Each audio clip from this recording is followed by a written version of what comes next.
You know what? Hi, everyone. Happy Friday. I'm so excited.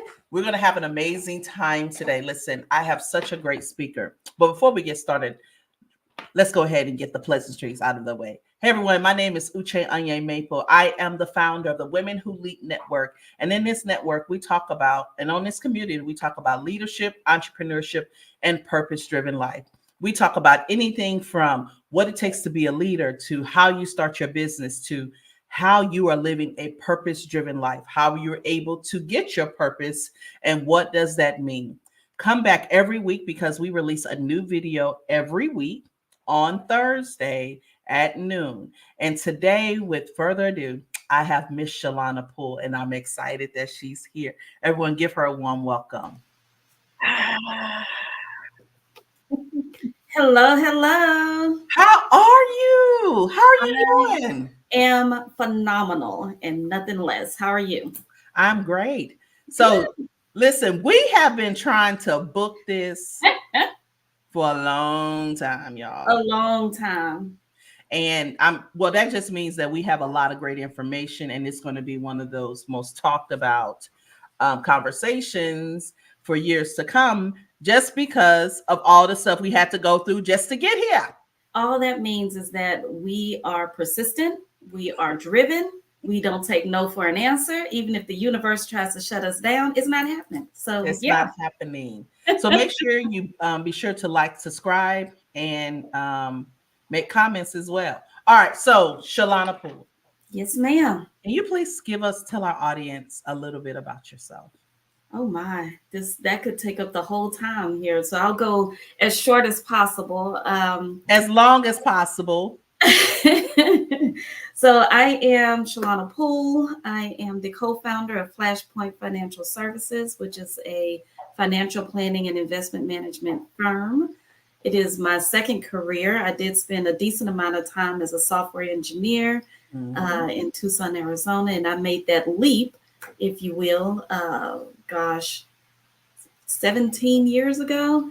Wow. I know, I know. Saying that out loud makes me embrace the gray that's in my hair right now. But I am a proud mother of three, two of my own, one bonus daughter who I 100% love, um, a family woman.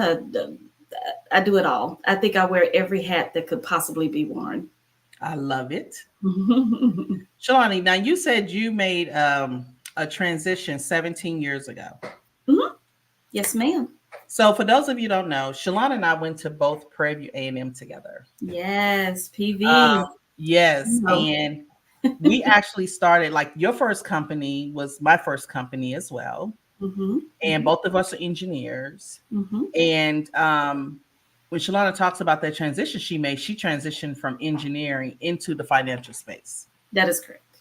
Now let me just say this. Don't let Shalana fool you. Shalana has a BS in engineering, electrical. Actually, it's computer science. What? You're a comp sci. I'm comp I sci. did not know that. Wow. Okay. Okay. Comp So sci that is and a math. whole I did nother too. level of admiration then that you a comp sci major. Mm-hmm. And she also got her MBA I did. business management as well. So just take us back into what made you decide, like when you did that transition going from a tech field into a financial field, how was that experience for you? And when I ask that experience, I'm really not just from the shift in itself, but really from the mental side of it as well. Absolutely. I think to add some color to what I'm about to say, I need to talk about transitions even before that. Mhm. So, again, going back to your first question about tell us a little bit about yourself. I went to college not knowing I was supposed to go to college and not knowing what to major in or do or anything. So I initially went in with one mindset of biology because my best friend was a biology major. And I was like, all right, let's do it. I tried that, did not like it at all. That one semester was enough for me. So I transitioned into computer science. And then, of course, you just outlined what happened after that. Graduated and went into the field and had to go into yet another transition. And it's not one that I was looking forward to. And that's why I say let's add some color to this, because my first Mhm. transition, I didn't really know that I was going to transition. And then again, moving into the financial services world, I didn't know I was going to do that either. So the mindset each time was, okay, this is what I'm supposed to do. Let's make the best out of it. Let's, whatever it is, let's make the best out of it. When I moved from engineering to financial services, it was because I was going through a personal transition. I was going through my own, what I call domestic restructuring, my divorce, and needed a way to really kind of support my two babies on my own and move forward and look for that career and the whole 9 yards. So I wanted to go into engineering again because that's what I was used to. Could not find an engineering job. I also owned a coffee shop, and one of the guys that frequently came in said, "You would be great as a financial advisor." And I went, that's not a career. Looked into it a little bit more, and it is the best career that I've ever could have imagined. So that transition really, it was scary because there was a lot going on at one time. Um, but again, it's just that mindset of it is what it is. So let's just make it happen. Let's be the best at this particular stage. So, When you talk about the transition of making sure that you had recurring income because you had children, mhm. how were you able to persevere in the midst of the unknown? Oh, Uche, I'm a woman that walks by faith in every sense of the word. I walk by faith. Mm, Um, there was a lot of times where I thought I should be doing this on my own, not really leaning on my support, my community, my family. I did not do that enough during that time period, not until later on. And so what kept me going was the drive to provide for my girls. mm, I just needed, that was my mantra. I need to make sure they have food on the table, they have clothes, they have what they need. That's what kept me going. So it's almost like that analogy of a duck floating on the lake. He looks so calm and cool and collected on top, but underneath those little feet are just paddling and moving like nobody's business. And so that's how I was operating a lot of times where it's good up front, but Lord knows behind me I'm doing everything I can to just stay afloat at this particular time. So in order for me to keep going, I just had to keep reminding myself that there's a light at the end of the tunnel. You know, there's a way to still build myself financially in this career, um, and with great ethics, right? mm, Because that's the only way I know to operate is have great ethics behind it and look my girls in the eye when I get home, knowing, hey, mommy did what I was supposed to do today. Um, and just keeping my eye on the prize. And at that particular time, it was making sure my girls had what they needed. One thing someone had asked me was, and I want your opinion on this. Yeah. They were like, "Hey, if if you go to school as an engineer, do you always have a job?" And I was like, "Yes," because and it doesn't. And the fact I love this conversation because you transition into finances with a technical background, Yes. and oftentimes, either we're told that it's not your skills is not transferable. Mm, mm.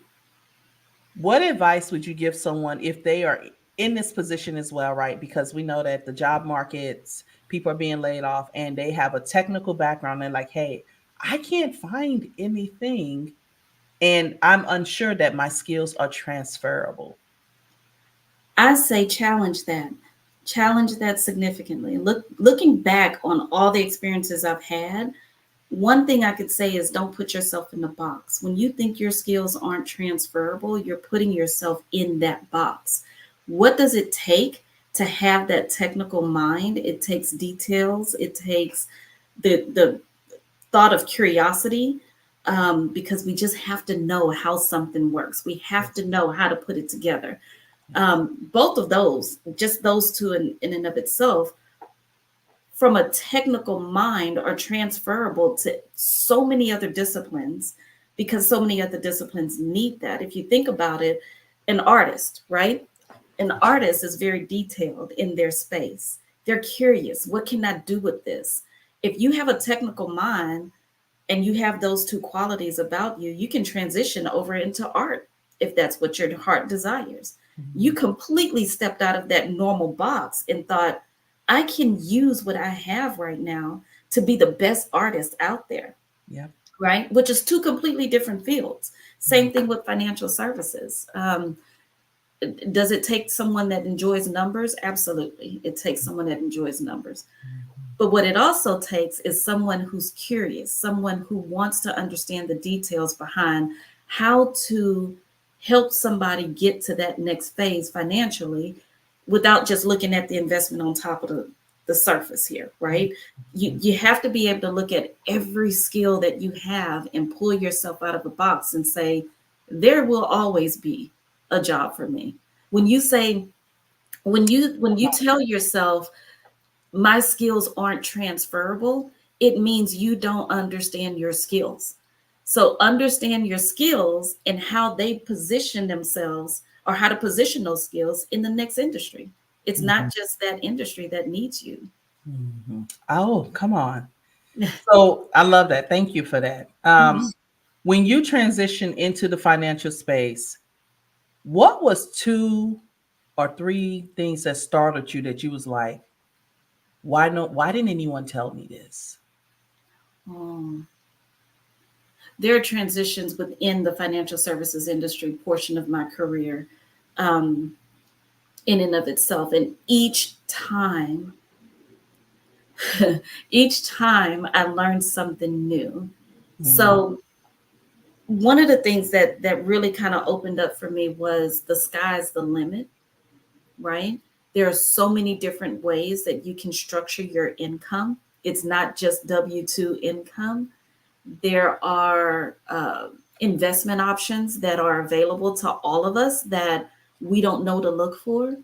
Um, there are terms that even working with clients, there are terms within our benefits package that we don't understand. And I wish I understood those a lot more when I was in the engineering world, because mm, there are options out there to structure your income. And mm, you just don't know what you don't know, right? right. But you have to take that curiosity trait again, take to the next level of income. You have to Mm, be curious to say, how is everyone else getting paid? mm, And how does that transition to me? How do mm, I use that as well in the engineering industry as well as the financial services industry? I've mm, learned so many different ways of how to be a financial advisor that when I first started, it was just blanket right. financial advisor. Right. Um, and I love the way I do it now. It's just, it hits my heart. But uh, the thing that stands out the most to me is that there's a lot out there. I wish somebody would have told me, just keep asking. Mm, Just keep asking everybody mm. anything about your income structure. So Yeah, what does that mean for people that may not understand what income structure is? absolutely. So usually we get a job and we get a job offer and we say, okay, I'm getting this salary per year, and we're happy, right? With the Yes. number that they give you. But then if you start looking deeper into the benefits package, you could say, I'm getting all these fringe benefits. Maybe I can have them pay for my car. And that's something that's an expense off of my, balance sheet or cash flow sheet Mm, that the company can pay for. mm, Or if you think about stock options, a lot of people don't understand how stock options work and when do you qualify for them and mhm, to work to get those. And then there's even, you know, other benefits like restricted stock units, I mean, which are a version of stock options. But mhm, um, that's what I mean. You have to go to that HR person and look at your benefits package and say, what else is there? What else should I be looking at? mm, What other benefits are able to to be afforded to me? mhm, Which is not just the bottom line salary; it's all the mhm. other little things that you could pick up along the way. Which is when they talk about what's your total compensation package. Right, right. And that's all the Absolutely. stuff included in there. Absolutely. Absolutely. Okay. Listen, for those of you who are on here now, Shalana just gave you one golden nugget, which is your income structure. Mhm. Go look at your benefits. And if you don't understand it, go and talk to your HR representative so that you can understand it, because it was in addition to stock options, what what do we used to call it? Based on company performance, Oh, you may be yes. getting something profit sharing. You need to understand what that is. Your bonus structure. Yes. So Mhm. there are certain things that they have in there. If you don't understand it, this is a perfect time, because the reality is that when we are getting that onboarding, it's like going fast and like, here's your benefits, sign here, give me your get where your social security card, da, da, da, da, and you're like, okay, and it's overwhelming. And Yeah, what Shalana's just giving you is, that's cool, that's happening. Now go back and understand what your income structure is, what this package includes, and how when you be qualified. I never thought about that. When would I qualify for this? exactly. What does Or it when take? does my profit sharing change? At what grade level? Like, you hear about it, they whisper about it, but no one actually says anything about No one goes deeper. And even the 401k, the retirement plan options, you need to understand that in great detail. Are they matching? What is a vesting schedule?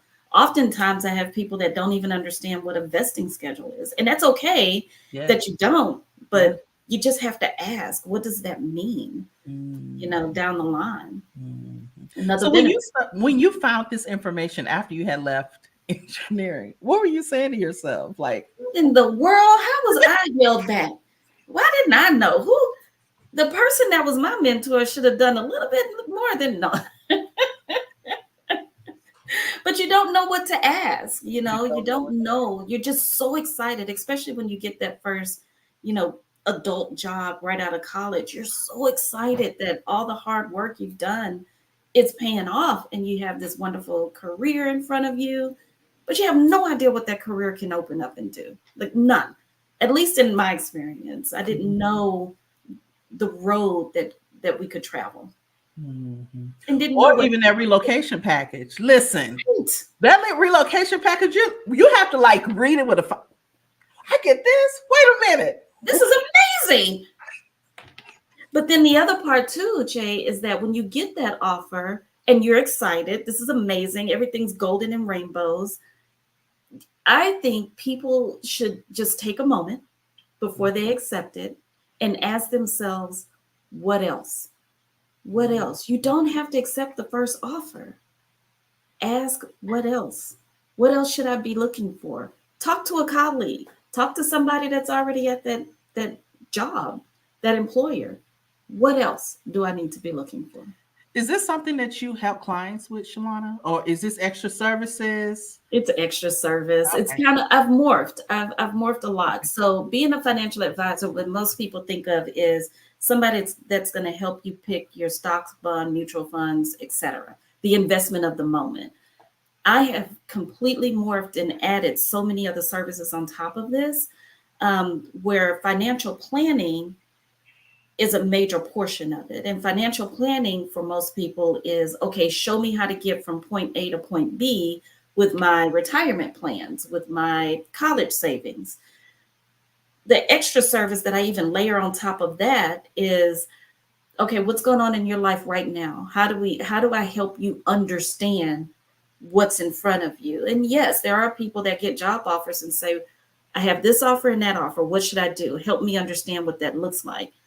It's an extra service that I provide to people because we all need it. That's good. No, that's great. So, this is so anyone, if you are, this is that's one reason why I asked. Uh-huh. Um, if you are, in the process of accepting an offer and you don't know what to ask, please reach out to Shalana. Her information will be in the summary. Just make sure you just press that arrow so you can see it. But you want to make sure that you are getting your total compensation benefits and you really understand that. Mhm. I wish I had met with you uh, in 2016 when I had got a offer letter and repackaged, because that was the thing. They were telling me stuff. It was like, because they were saying, no, you get 10% based on how the company is doing. 10% Mhm. of what? What does Right. that mean? Right. Where's And it spelled out? right, and they were like, what? come on.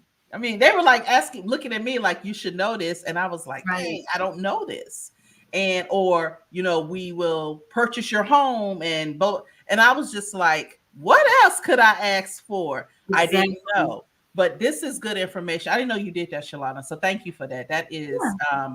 I learned something today. So now I know who to Mhm. come to in terms of negotiating stuff like that, or sending people to as well, because that's good to know. Thank you for that. Well, and I will say, I'm not the expert in the whole, job piece Did of that. say that. But Yeah. if you just need to talk it through and understand what's in front of you, let's do it. That's Okay. what I'm here for. So speaking of finances, why is financial literacy so crucial, and why are you so passionate about it? I love this question.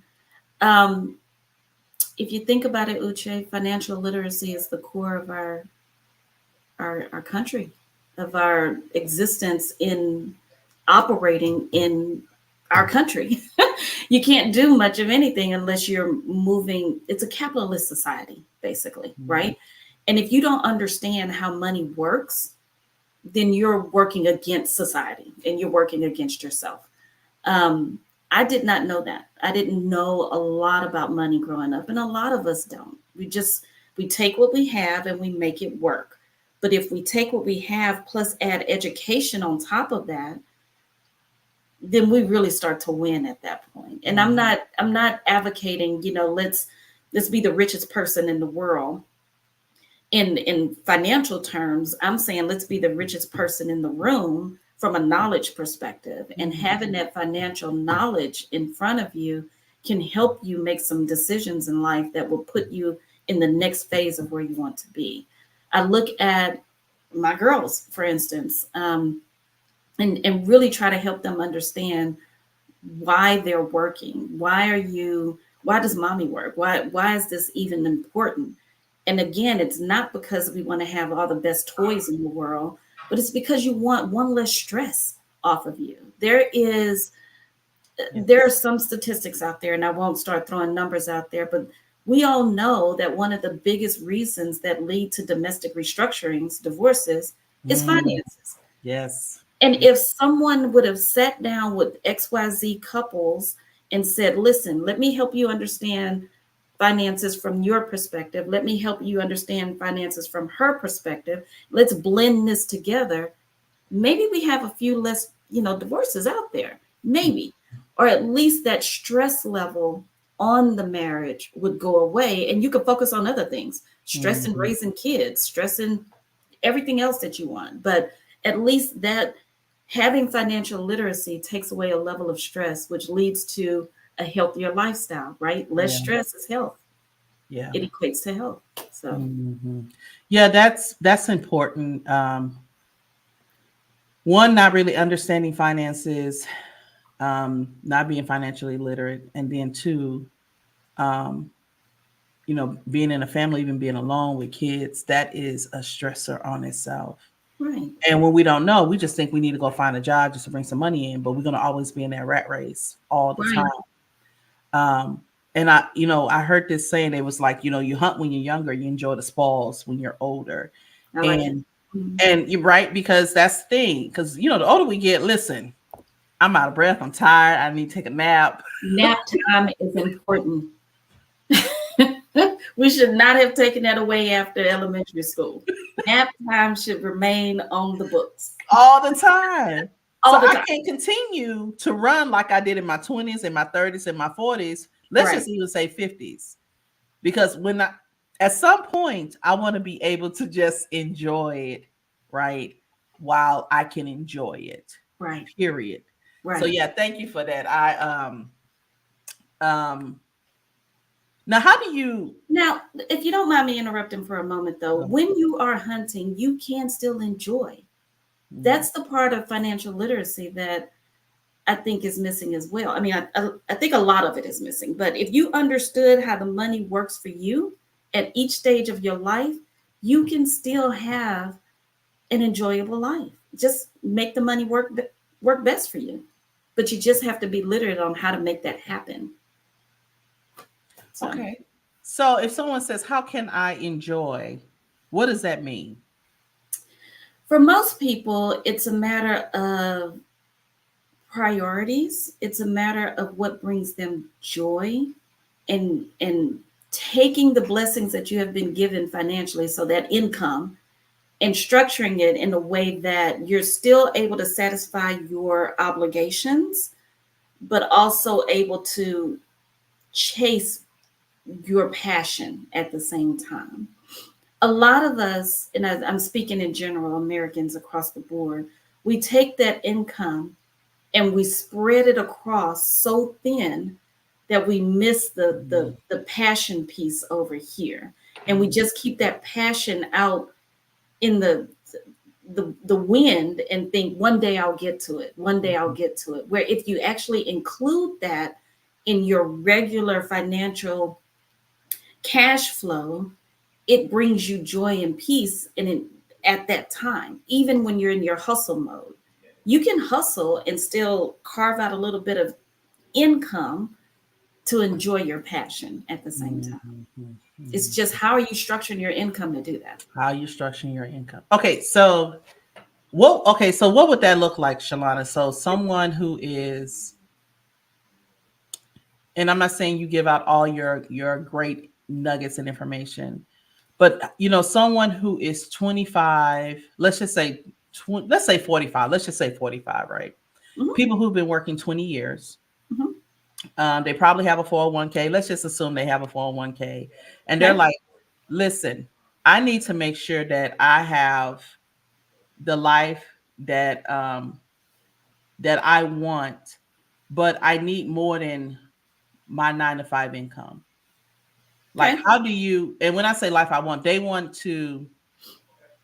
want to be in a position where they have to work at 55, right? So from an Mhm, income perspective, just an mhm. income perspective, what advice would you give them in terms of how should they structure their income? So the first thing I'll say is, how bad do you want it, and what are you willing to do? Um, and so you take your income and you look at where everything's going. I'm not going to use the B word because everybody gets What's B word? nervous around that budget. Oh, please.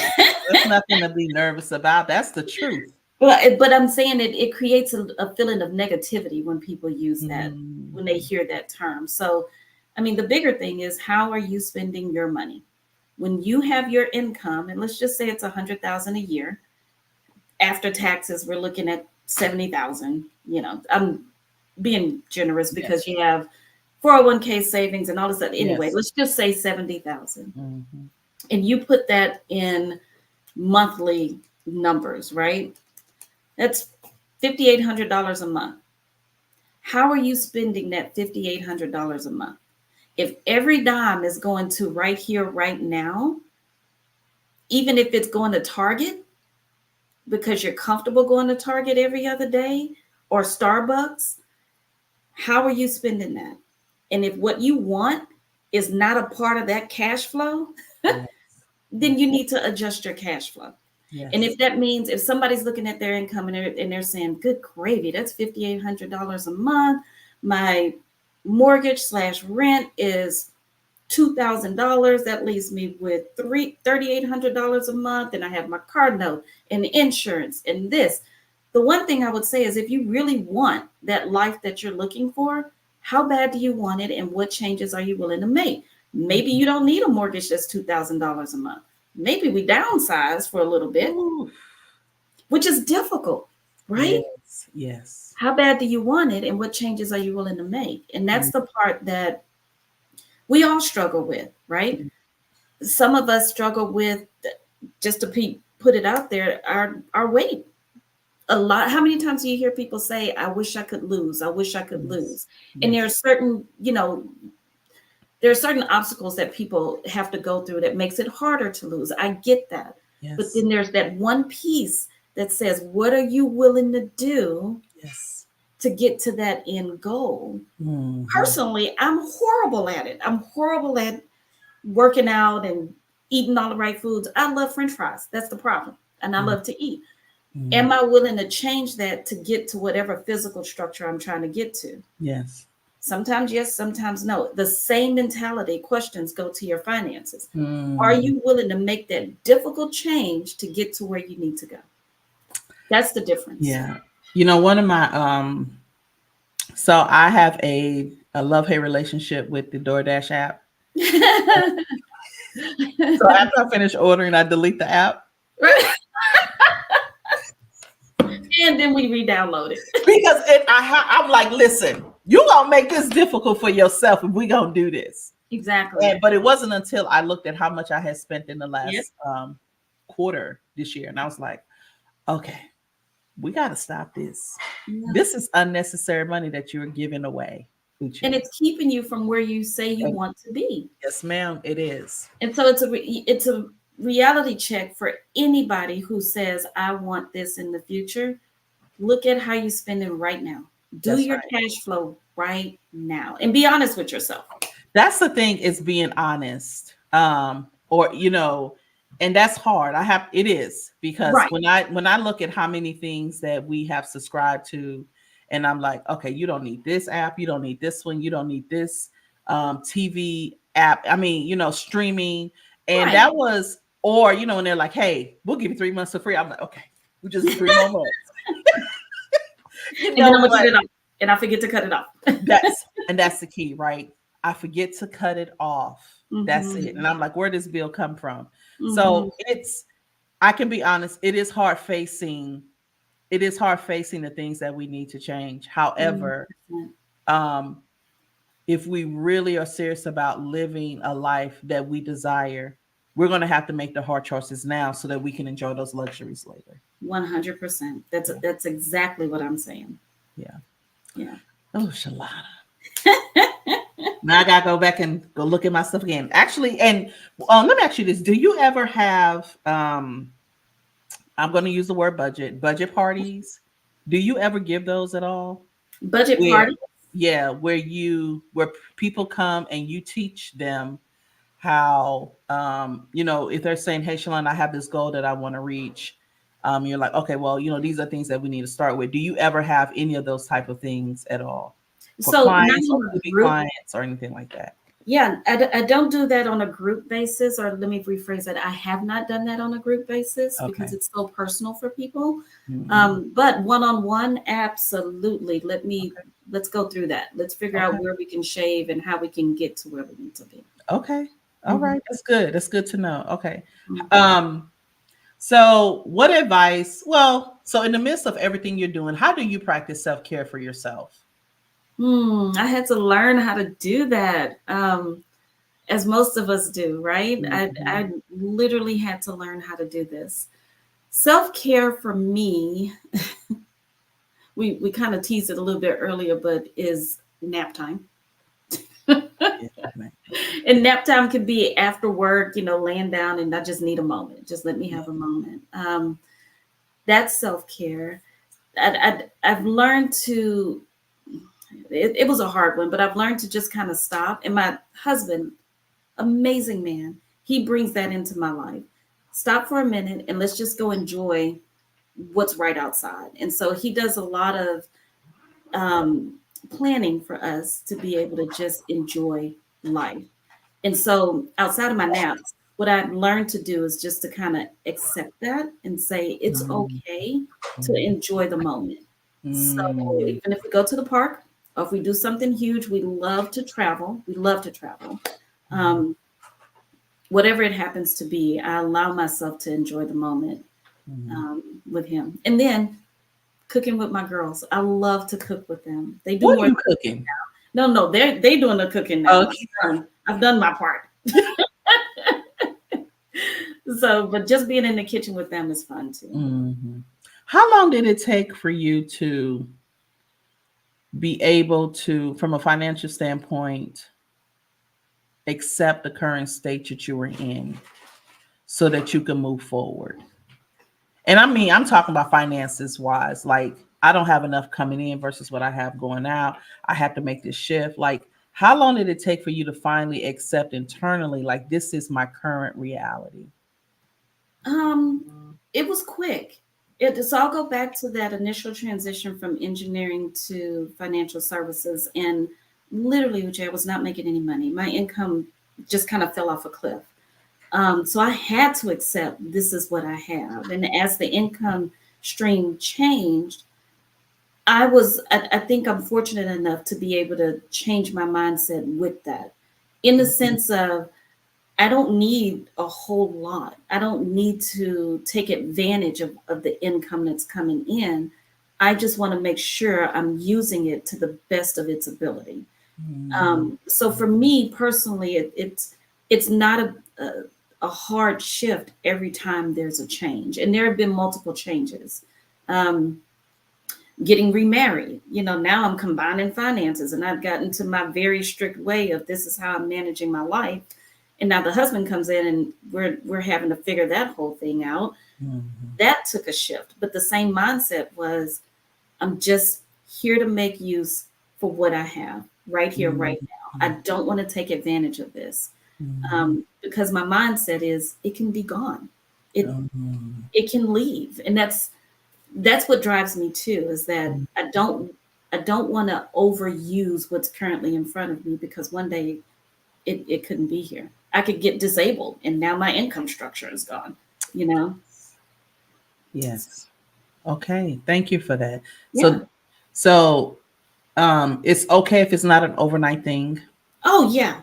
Absolutely. Because it's a hard transition. Yeah. Looking at how you were raised and your relationship with money is a really, oh gosh, that's a really telling factor of how you're going to use money going forward, Mm, because that's what you were taught, mm, um, either overtly or just right off the bat. That's how you were taught to deal with money.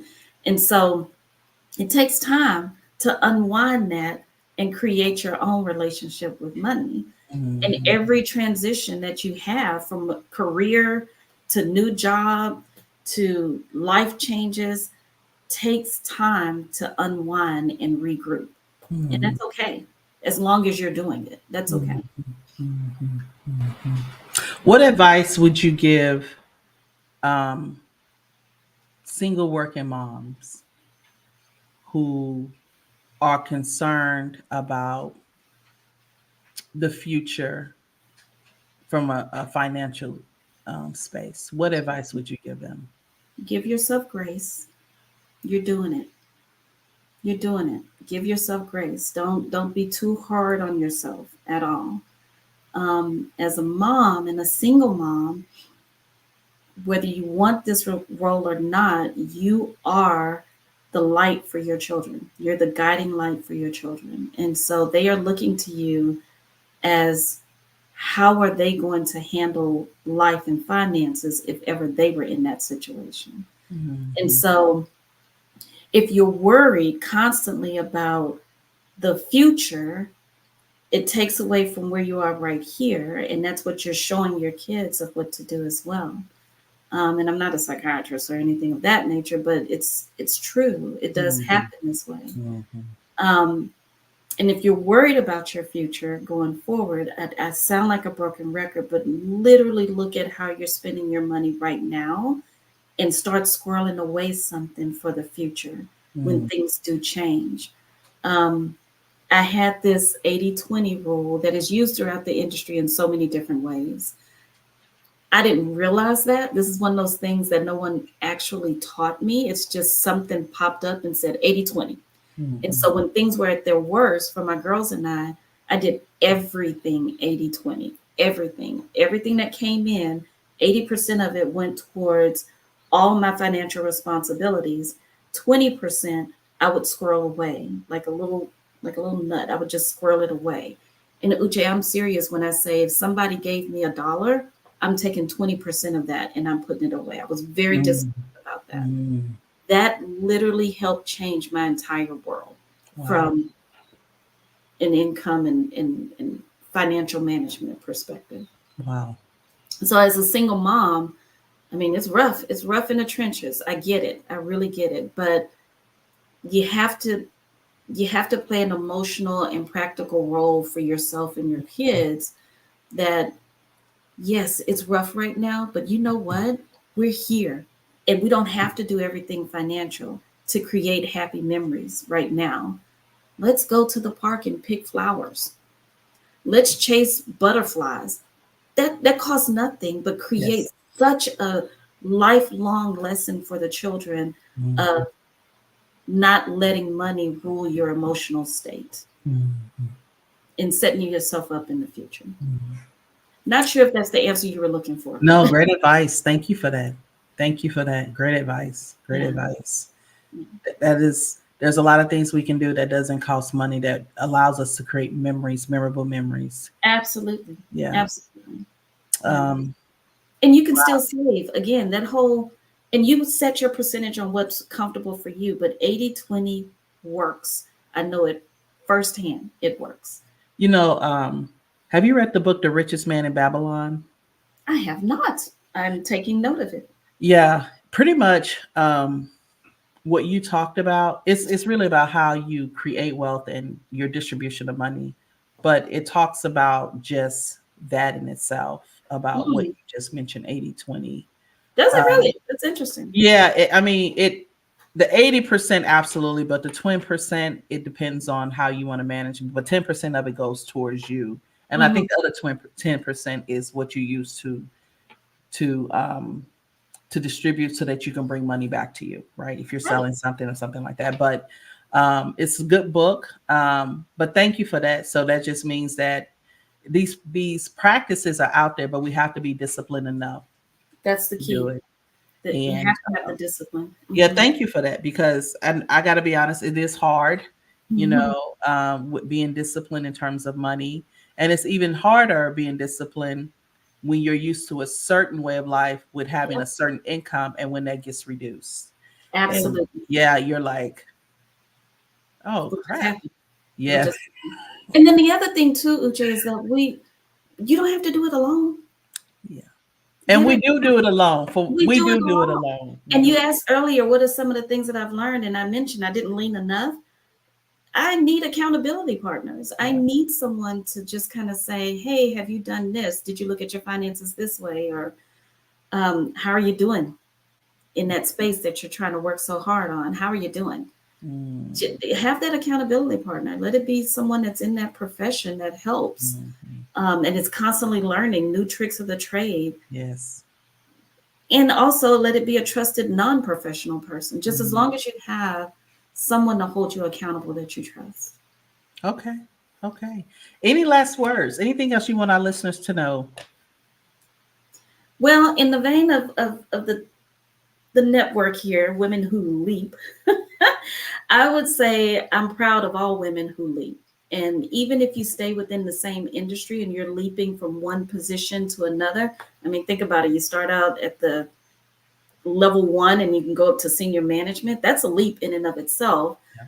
Um, Congratulations. That's what I would say. I look back on all the transitions I've had, and there's been a few of them. And I think, my goodness, I learned a lot. I learned a Mhm. lot along the way. And Mhm. I'm proud of where I am today because of Mhm. all of the times I leaped. Is Mm. that a word? Leapt?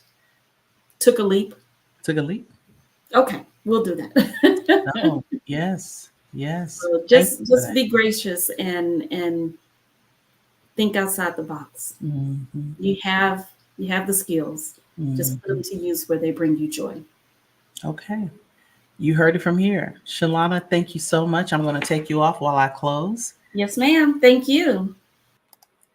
Hi, everyone. Thank you so much for joining us. Again, Shalana Poole information is in the comments field. Please be sure to reach out to her for all of your financial advice. And if you have any information or if you have any questions, Shalana has been in this space, as she has mentioned, when she transitioned 17 years ago, and learned a lot today. Learned a lot. One, listen, if you don't understand what your income structure is, go out to your HR. Get all the paperwork, all the benefits, go make sure you understand it. And two, if you are transitioning or having to start over and you are uncertain, make sure you reach out to her because that accountability and someone who has been through this, that has the information and knowledge is what we want. Oftentimes we're talking to people and trying to get advice from people who don't have any idea and experience on how to help us, but because it's comfortable, get out of that space. Get out of that space because you want to make sure you're in a space of prosperity. But more importantly, you want to make sure that you are not working like your life depends on it 10 years from now. You want to make sure that you position yourself so that you can enjoy your spoils just as much as you enjoy your spoils while you hunt.